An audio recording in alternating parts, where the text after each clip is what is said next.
Hello, welcome back to our ASCP study. Today we have a great set of practice questions focusing on white blood cell production, maturation, and identification. Okay, let's look at our first question. This is asking about the specific signals that tell our bone marrow to produce granulocytes and monocytes. So the answer is B. Colony-stimulating factor. Colony-stimulating factors are growth proteins that stimulate the production of WBC, especially granulocytes and macrophages. The key types to know are GCSF or granulocyte colony-stimulating factor, which is more specific for stimulating the production of granulocytes like neutrophil. GMCSS of granulocyte macrophage colony-stimulating factor. As its name implies, it stimulates both granulocyte and monocytes and macrophage lineage.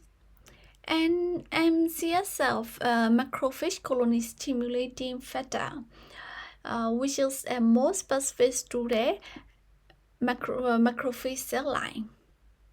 That's why the answer is colony stimulating factor. The question asks about both granulocytes and monocytes. So GM-CSF is the specific molecule and colony stimulating factor is the correct category. So this diagram provides a great visual. You can see GM-CSF right in the center. It has the key signals: myeloblast into neutrophil and eosinophil, which are granulocytes. And also in monocyte, which then mature to macrophages. This perfectly illustrates the concept we just discussed. What does the granulocyte mitotic pool in the bone marrow contain? The word mitotic is a key here. It means the cells that are still capable of dividing. So granulobiosis is divided into two main functional pools. The mitotic pool, also called the proliferating pool, where cells are actively undergoing mitosis to increase their net mass, and maturation or storage pool, also called post-mitotic pool, which is as a reserve of nearly mature and mature cells ready to be released into the bloodstream.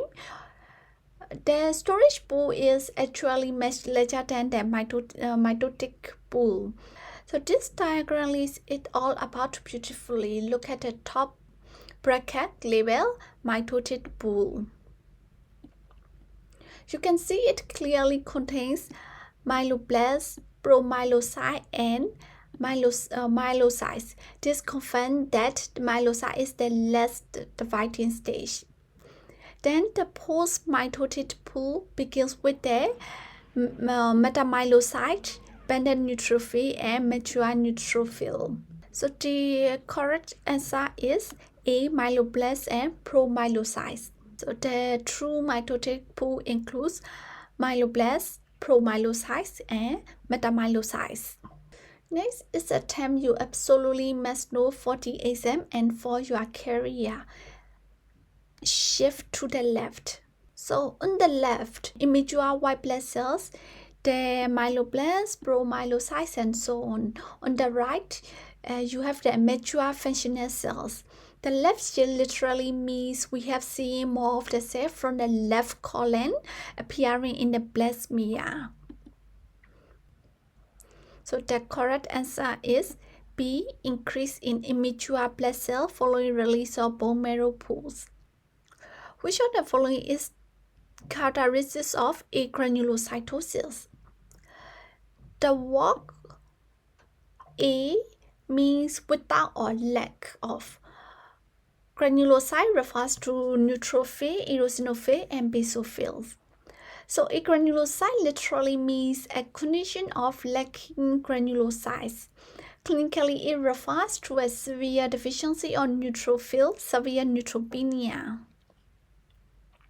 Answer is D. Decreased number of granulocytes.